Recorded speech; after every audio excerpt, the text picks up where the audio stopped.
I always thought college would be the best time of my life. New friends, freedom, late night pizzas, cramming for exams, just the typical stuff. But nothing prepares you for the things that don't belong in textbooks, the things that stalk your dreams, the things that wait in the dark. It started with the dorm room. I was late for orientation and all the best rooms were taken. The housing office gave me a key with a half-apologetic shrug and said, "You got stuck with 213. It's the last one left."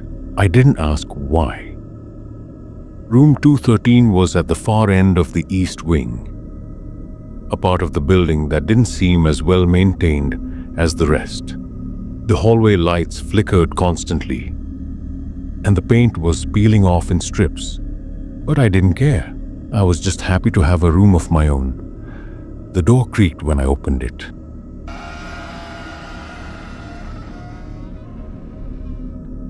Revealing a small dim space with a single bed, desk, and closet. Dust floated through the air like tiny ghosts. It smelled faintly of old wood and something else. Something metallic and sour. I assumed it was just mildew. The first night was fine. I was exhausted from moving in and passed out quickly. But around 3:12 a.m., I woke up freezing. The window was shut, but I could see my breath in the air. I got up to check the radiator. It was cold, dead cold. That's when I noticed it. The closet door was open. I was sure I'd closed it. I always did. Not because of superstition, but because I hated the thought of spiders crawling out while I slept. I stood there, staring into the dark closet for what felt like an hour.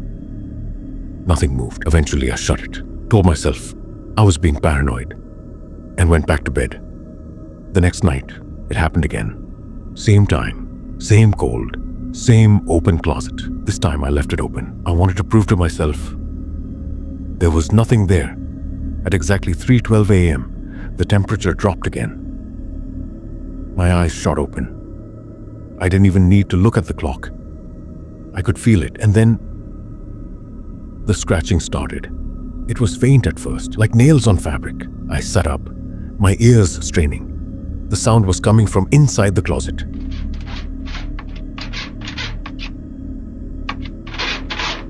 I turned on the lamp. The light flickered, but stayed on. The scratching stopped. I waited, then stood and walked slowly to the closet. My hand trembled as I reached for the door, which was only half open now. I pulled it fully open in one swift motion. Nothing, just my hanging clothes and an old dusty shelf near the top. I laughed nervously and shut the door again, making sure it clicked. But as I turned back toward the bed, I heard a whisper, a soft voice, barely audible. "You heard me." I spun around, heart pounding. The room was empty. I didn't sleep the rest of the night. Over the next week, things escalated. Books fell off my shelves on their own. My laptop typed gibberish in the middle of the night. The cold came every night at the same time. And always, the closet was open. I started asking around about room 213. Most people just shrugged. A few gave me strange looks. Then I met Jeremy. He was a senior who lived down the hall. 213, dude. You didn't hear? He said, lowering his voice. A girl used to live there a few years ago. She was a quiet freshman, kept to herself. One day, she just stopped showing up. No one saw her leave. Her roommate came back from the weekend and found her stuff untouched. Closet open, like she'd vanished. He paused, then added, "Some say she was obsessed with that closet. Said it was alive. Said something was inside it, watching." By this point, I was sleeping with the lights on. I tried locking the closet, even stacking furniture in front of it. But every single night, 3:12 a.m., it opened. Always. One night, I decided to record it. I set up my phone on a chair facing the closet, hit record, and went to bed, with the covers pulled over my head like a child. In the morning, I checked the footage. At first, it was just static and silence. Then, at exactly 3:12, the screen flickered. The closet door opened slowly, like something was pushing it from inside, and then a shape, just for a second, a pale hand with 2 long fingers and nails like black glass slid around the edge of the door. I paused the video and stared. My chest tightened. I couldn't breathe. I went to the campus counselor that afternoon and begged to be moved. I didn't care where, a supply closet, a storage room, anywhere. They moved me to a room on the 3rd floor. The first night there, I slept like a rock. No cold, no whispers, but I couldn't stop thinking about the girl who disappeared, or the thing in the closet. I went back to 2:13 the next day, just to see. The hallway was colder than usual. The door was unlocked. My stuff was gone, but the closet, it was open again, inside, scratched into the back wall. I found words that hadn't been there before. You left me. I slammed the door and ran. It's been 2 months. I'm doing better now. New room, new routine. I try not to think about 3:12 a.m. But last night, I woke up cold, not freezing like before, but cold enough that my breath misted in the air. And when I looked across the room, the closet door was open. Scratched into the inside panel, in the same jagged writing, were 2 new words. Found you. Before we dive into the next story, if you're visiting our channel for the first time, don't forget to hit the subscribe button and turn on the bell icon to stay updated with our upcoming scary stories. Thanks.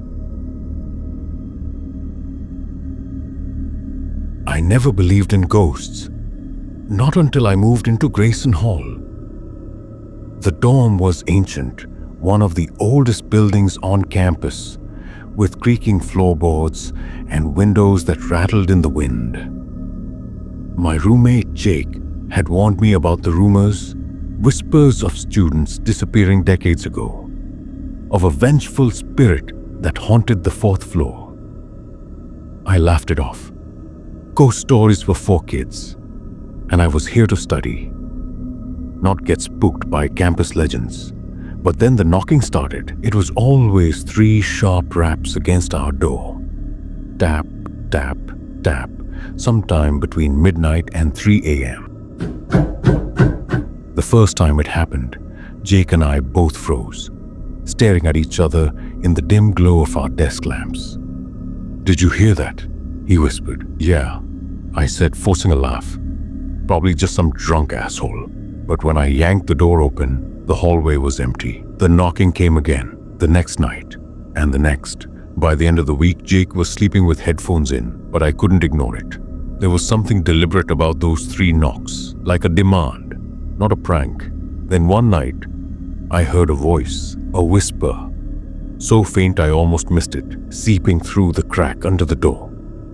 "Let me in." My blood turned to ice. I didn't move, didn't breathe. The voice was wrong. Too low, too guttural, like something trying to mimic human speech. The doorknob rattled.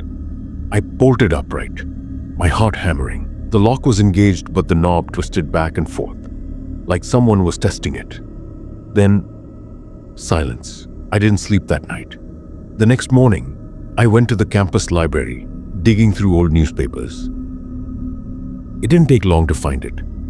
A story from 1972. A student named Daniel Mercer had hanged himself in Grayson Hall. His roommate claimed Daniel had been hearing knocks for weeks before he died. The article included a photo. My stomach dropped. It was our room. That night, I told Jake what I'd found. He scoffed, but his hands shook as he cracked open another beer. "Dude, it's just some urban legend," he said. "People love making up crap about old buildings." Then, at exactly 2:17 a.m., tap, tap, tap. Jake's face went pale. This time, the whisper was louder. "You let him in." The air grew thick, freezing. Our breath fogged in front of us. The door trembled in its frame. Something was pushing from the other side. Jake screamed as the lock snapped. The door flew open. Nothing was there but the hallway. It wasn't right. The walls stretched too far, the lights flickering, like a dying pulse. At the far end, a shadow stood, tall, too tall. its limbs bent at impossible angles. It took a step forward, then another. Jake and I backed up until we hit the window. The thing in the hallway tilted its head, and I realized it wasn't walking, it was being dragged. Something unseen was pulling it toward us, its feet scraping against the floorboards. The whisper came again, this time from inside the room. "Now you see me." The shadow lunged. I woke up in the hospital. They found me outside, unconscious beneath our fourth-floor window. Jake wasn't so lucky. His body was still inside, curled up in the closet, his face frozen in terror. The police called it a suicide, but I know the truth, because last night, back in my new dorm, I heard it again. Tap, tap, tap. And this time, I recognized the voice. It was Jake. "Let me out." I wasn't a very serious student. I attended classes, but mostly just to avoid trouble. I didn't like raising my hand, didn't talk much, and always sat in the second last row, not too far back, not too close. That's why I was confused the day our attendance was posted on the notice board. It was a regular Tuesday morning. I was walking toward the admin office when I saw a crowd of students around the board. "Attendance list is up," someone said. I didn't think much of it. Just wanted to check if I had crossed the minimum required percentage. I scrolled down the list until I found my name. Ryan Carter. 94% attendance. 94%? I blinked. That was impossible. I had skipped at least 10 classes last month, especially for history of modern America. I even remembered the dates. I had missed lectures on the 3rd, 5th, and 6th. I had gone out of state from the 15th to the 18th. There was no way I could have had 94%. I walked to the history department to ask. My professor, Dr. Young, was there, scribbling something on the board. He looked up when I entered. "Ah, Ryan, something wrong?" "Sir, I think there's a mistake in my attendance. It's showing 94%, but I missed several classes." He raised his eyebrows. "No mistake. You were there. I marked you present." I frowned. "But sir..." I wasn't. He turned to his desk and pulled out the attendance register. I saw my name ticked on all the dates, even the ones I was out of town. "Sir, I swear, I wasn't here on the 16th. I was in Ohio." Dr. Young stopped writing. He looked at me carefully. "Ryan, you were sitting right there," he said, pointing to a chair in the middle row. Red hoodie, notebook in hand. "You even answered a question that day." I froze. I don't even own a red hoodie. I didn't talk about it for a few days. Maybe the professor confused me with someone else, or maybe it was just a system glitch. But the more I ignored it, the worse things got. One evening, I was sitting in the library. The campus was quiet, almost empty. I was flipping through a book, half-heartedly, when I saw a reflection in the glass window beside me. It looked like me, but the version in the window wasn't doing what I was doing. I turned my head left. The reflection turned right. I stood up quickly. The reflection was still sitting. I ran out of the library, tahoed, not looking back. I started noticing more strange things. My friend Jake once said, "Dude, you really zoned out in class today. You kept staring at the board the whole lecture." "But I wasn't even in class today," I replied. He laughed. "Are you serious? I sat 2 rows behind you. You didn't talk to anyone, didn't blink even." I started to panic. One day, I stayed home on purpose. I made sure I didn't step on campus at all. No attendance, no doubts. But that evening, when the register was updated online, my name was marked present again. I needed to know what was going on. So the next time I skipped class, I asked a friend to secretly record the lecture. I told him to zoom in on the students, especially my usual seat. He sent me the clip, and there I was, sitting quietly in the middle row, wearing a red hoodie, staring straight ahead. No blinking, no movement, just sitting. It looked exactly like me, but it wasn't me. I became obsessed. I skipped more classes just to catch him on video.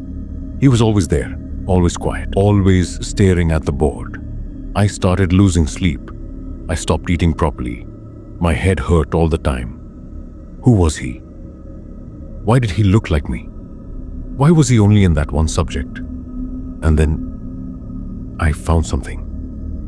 At the back of the library, there was an old book, a college magazine from 1993.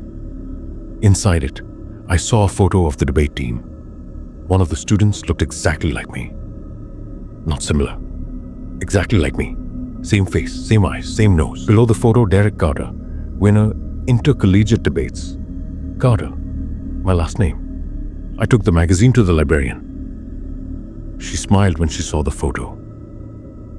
Oh yes, Derek. Bright boy. But he disappeared during a lecture one day. Strange case. Some say he still sits in on classes, hoping to graduate. She laughed lightly, but I wasn't laughing. I was sweating. Now I understand. Whatever that thing is. It's been attending that class for years. It looks for people who skip often, people like me. And when it finds one, it replaces them. Not in life. Just in that subject. Forever stuck in that seat. Forever present. I dropped the course the next day. My attendance dropped to 42%. I failed the subject. My GPA went down, but I'm okay with that.